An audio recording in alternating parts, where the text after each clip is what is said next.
Okay, everyone, this is the recording for the Unit 4 Progress Check Multiple Choice Question Review.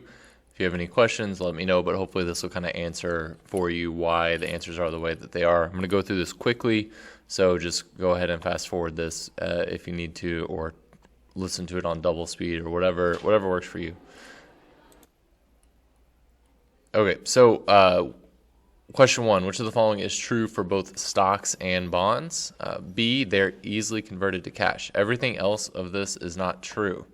Okay, so that's how you're going to know that. And so you can easily sell stocks or bonds and get cash out for that.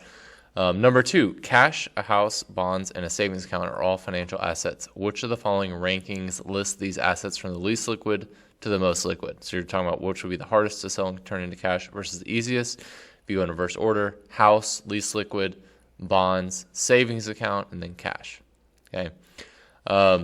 Hopefully that kind of makes sense why that is, right? You have to list a house, sell it, get the money. It takes months to do that. Bonds, a couple days. Savings account, less than 5 minutes. And then cash, you can just spend right away. Number 3, Nathan has been unable to trust banks since the failure of his savings and loans bank. He claims that storing his hard-earned money at home is costless. Is he correct? E, no, because the opportunity cost of holding money is the lost interest he could have earned on other financial assets. Not to mention beyond that, inflation that is eating away at the value of his money.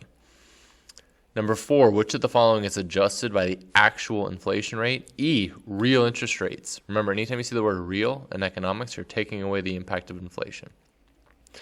Number 5, Spencer took a 9% one-year fixed-rate loan to buy a new car. He's expected to pay a real interest rate of 5%. If at the end of the year, Spencer only paid a 3% real interest rate, which of the following is true? If you do some simple math here, remember, real interest rate is the nominal interest rate minus the inflation rate. So we do that, we find out that the actual inflation rate was 6%. Number 6, if the interest rate on a one-year loan is 5% and the expected inflation rate is negative 2% for the same period, what is the expected real rate of interest on the loan? That would be 7%. Okay, that's the double negative there is what will throw you off, so just make sure you watch out for that. Number 7, which of the following transactions will keep M1 unchanged? Remember, M1 is just cash, a very liquid currency.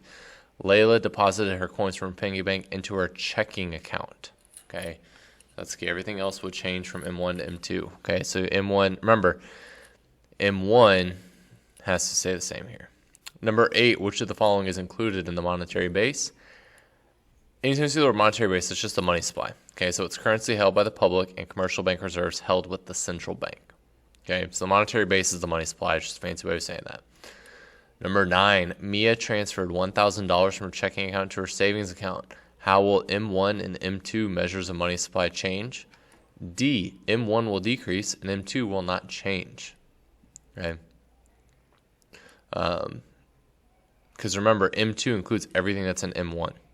All right, that's the key there. So if that was a little confusing, just remember M1, cash coins, traveler's checks, things like that. M2 is everything in M1 plus savings accounts, CDs, things like that. Number 10, Northern City Bank keeps no excess reserves. Assume that Northern City Bank receives a deposit of $50 million. Don't ask where it came from. As a result of the deposit, Northern City Bank's required reserves increased by $10 million. What is the maximum possible change in the money supply in the banking system that could result from the $50 million deposit? If we do the money multiplier, right, we find out that we do 1 over 0.2, which is 5, times 50. That would be 250 million, but we subtract that out. Or you could simply multiply 5 times the initial excess reserves amount, which would give you $200 million as a maximum. Number 11, Southern City Bank has $100 million in deposits and $8 million in excess reserves. If the required reserve ratio is 5%, which of the following is true?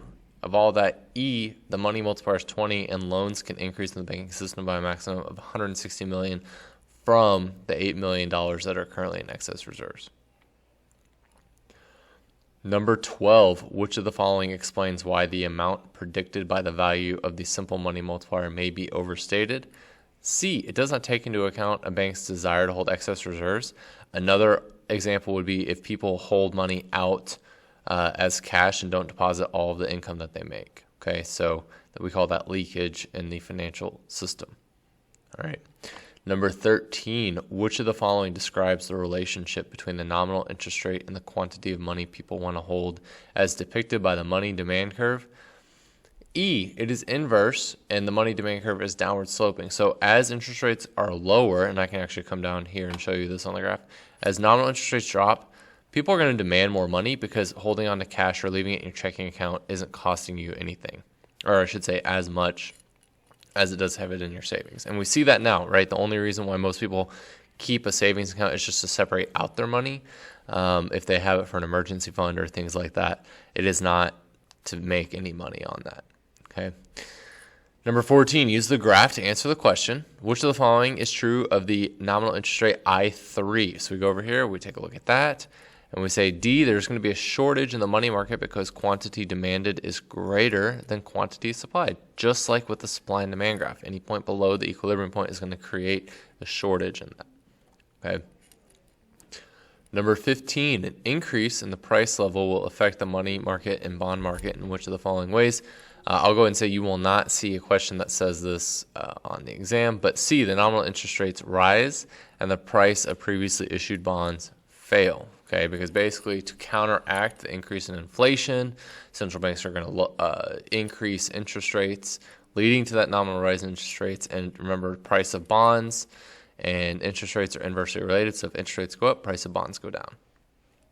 So number 16, suppose that the economy has entered a recession. Which of the following is a monetary policy action a central bank can take to restore full employment? Out of all these, that would be C, decreasing the discount rate. So you're looking for monetary policy and expansionary monetary policy. Okay, so it would be C, decreasing the discount rate. Number 17, use the graph to answer the questions. Oh no, it's the aggregate demand, aggregate supply graph. What are we going to do? We're going to figure it out. Country X's economic situation is depicted by the graph above. Which of the following will happen if country X's central bank conducts contractionary monetary policy? That would be B, the economy will be in a recessionary gap. The price level and the real output level will decrease. Number 18, a country's central bank purchase government bonds from the public in the open market. How would this action affect the nominal interest rate and the price level in the long run? That would be an increase in the money supply, which if we come back up here to the graph, right? Money supply increases, leading to a drop in the nominal interest rate and increase in the price level because there would be more spending. Aggregate demand would shift to the right. So we're talking about multiple steps there with that. Number 19, which of the following is true about the loanable funds market? C, investment is financed by national savings in a closed economy because we don't have capital inflows.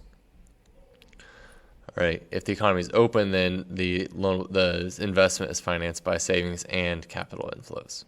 Okay.